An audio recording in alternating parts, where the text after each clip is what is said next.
Autre évolution pour les entreprises, c'est, on l'a mis dans la catégorie entreprise, ce sont les opérateurs de compétences.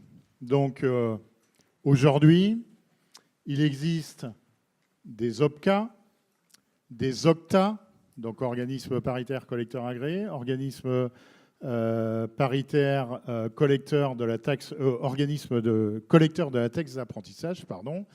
Demain, une seule structure qui perde le C de l'acronyme, qui perd la collecte, puisque à terme, c'est l'URSSAF qui va collecter, et qui deviennent des opérateurs de compétences. Au-delà de ce changement de fonctionnement, c'est un changement plus profond, puisque l'objectif, en fait, c'est de rationaliser, on va dire comme ça, l'accès à la formation pour des populations ou des secteurs professionnels similaires. Je m'explique. Aujourd'hui, les OPCA sont en fait des structures qui fonctionnent paritairement et qui sont plutôt liées à une branche ou à de l'interbranche. D'accord ? Demain, l'idée, c'est d'arriver à des opérateurs de compétences qui soient communs par rapport à des ensembles de filières dites économiques ou par rapport à des ensembles de métiers. Je vais y revenir juste après. Donc, ce que dit la loi, c'est que la future mission des opérateurs de compétences, ce sera de financer les contrats d'apprentissage et les contrats de professionnalisation suivant un niveau de prise en charge qui va être défini par les branches. C'est déjà le cas aujourd'hui pour les contrats de professionnalisation, ça fonctionne comme ça. Demain, ça fonctionnera comme ça pour les contrats d'apprentissage et pour les contrats de professionnalisation. Ils financeront aussi le futur dispositif de promotion ou de reconversion vers alternance, de reconversion ou de promotion par alternance, pardon. Ensuite, deuxième mission, ils auront une mission d'appui technique auprès des branches sur globalement 3 choses. La gestion prévisionnelle des emplois et des compétences dans les branches, les niveaux de prise en charge des contrats par alternance, donc ils devront apporter un appui aux branches pour définir ce niveau de prise en charge, et ils auront un appui technique sur la mission de certification dont Alain reviendra tout à l'heure quand on abordera l'aspect certification professionnelle. Ils auront, comme actuellement pour les EPCA, mais on s'est réinscrit dans la loi et on insiste beaucoup là-dessus, l'obligation d'assurer un service de proximité auprès des TPE et des PME. Et ils auront comme mission de promouvoir les modalités de formation, des actions de formation, donc les actions de formation en situation de travail et la formation à distance sur lequel on reviendra. Ils financeront, pour compléter, ça c'est ce que dit l'article L6332-1 du Code du travail dans sa version au 1er janvier 2019. Voilà. Ils auront aussi pour objectif de financer le plan de formation, du moins des actions relevant du plan de développement des compétences des entreprises de moins de 50 salariés, comme indiqué précédemment. Et comme pour les OPCA ou les OCTA, il y aura un agrément par l'autorité administrative. Cet agrément, la loi dit que ça se fera par rapport aux indicateurs qui sont notés sur la diapo. Si on regarde les choses, rien de nouveau par rapport aux OPCA, si ce n'est quand même le deuxième point, qui est la cohérence et la pertinence économique de leur champ d'intervention. Donc, qu'est-ce que la cohérence et la pertinence économique de leur champ d'intervention ? Aujourd'hui, je dirais, en attente d'un décret, on sait difficilement ce qu'on peut mettre derrière, si ce n'est qu'on peut avoir quand même quelques indications.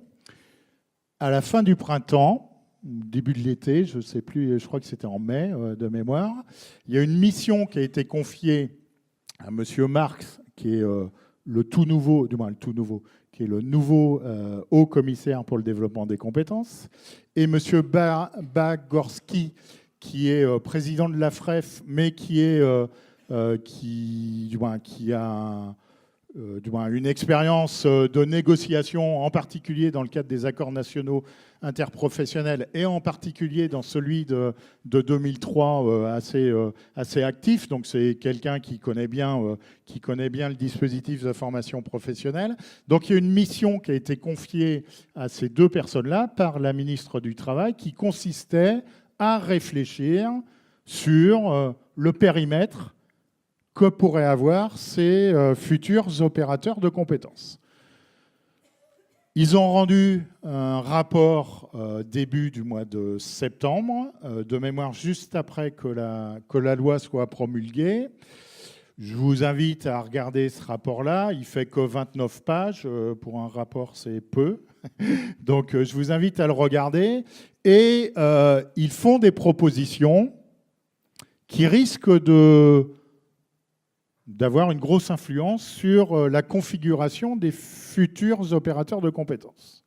Et dans leur rapport, ils préconisent, alors sachant qu'il y a quelques branches où ils ne savent pas rattacher quelques branches particulières à ces futurs opérateurs de compétences, mais ils préconisent la structuration des opérateurs de compétences en 11 structures.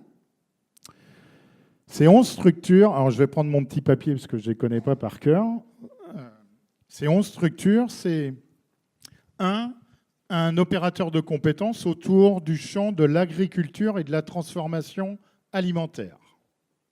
2, un opérateur de compétences autour de l'industrie. Derrière, c'est le regroupement de l'ensemble du secteur industriel, c'est-à-dire sous-entendu aujourd'hui le regroupement des 3 opérateurs de compétences, des 3 OPCA du secteur industriel, sachant que, a priori, si on suit l'actualité, du moins ça, c'est ce que dit le rapport après la volonté des partenaires sociaux sur ce champ industriel peut être un peu différente. Un 3e opérateur de compétences autour du champ de la construction, donc BTP, bâtiments travaux publics. Un 4e autour de ce qu'on appelle la mobilité, donc qui regrouperait les champs des transports tout type et des services à l'automobile. Donc on peut voir aussi le regroupement de 2 OPCA existants aujourd'hui. Un opérateur de compétences autour du commerce, un autre opérateur de compétences autour des services financiers et de conseil, qui regrouperait banque, assurance, activités de conseil et professions juridiques.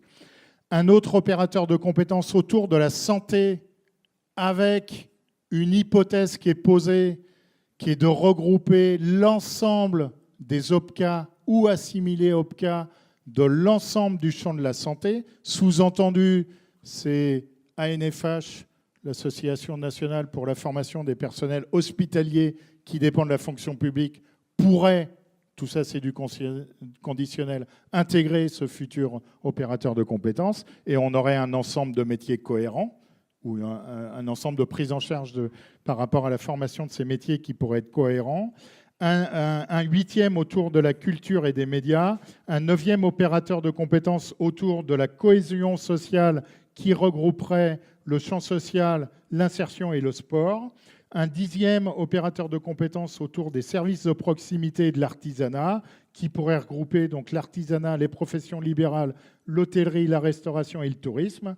Et enfin, un dernier opérateur de compétences qui pourrait regrouper le travail temporaire, la propreté et la sécurité.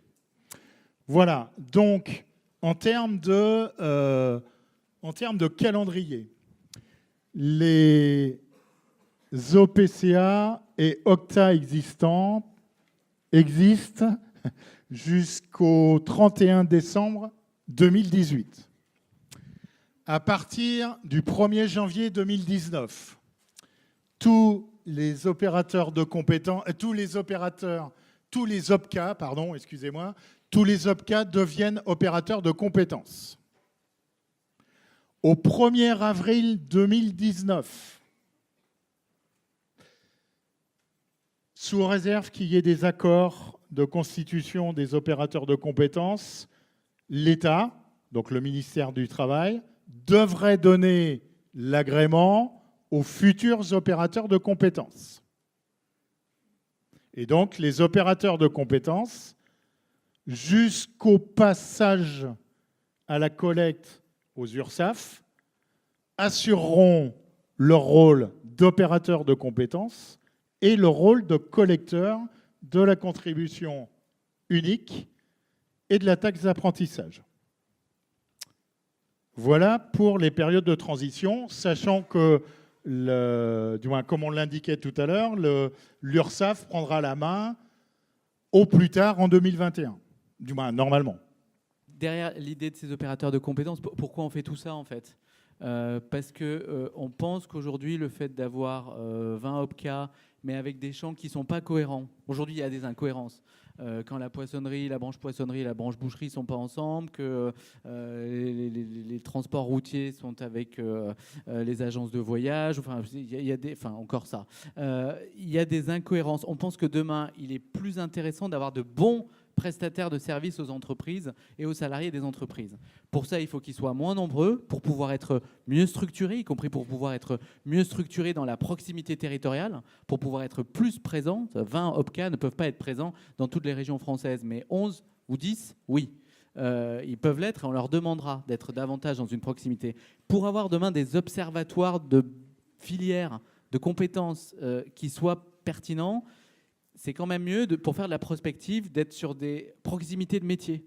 Et donc, c'est ça qu'on va rechercher, des proximités économiques et derrière des proximités de métiers, de compétences qui permettront d'avoir un paysage rationalisé, et oui, rationalisé sur la base de critères de compétences économiques. Donc, au 1er avril 2019, il y aura des agréments pour tous les opérateurs de compétences. Ces agréments seront publiés au 1er avril 2019.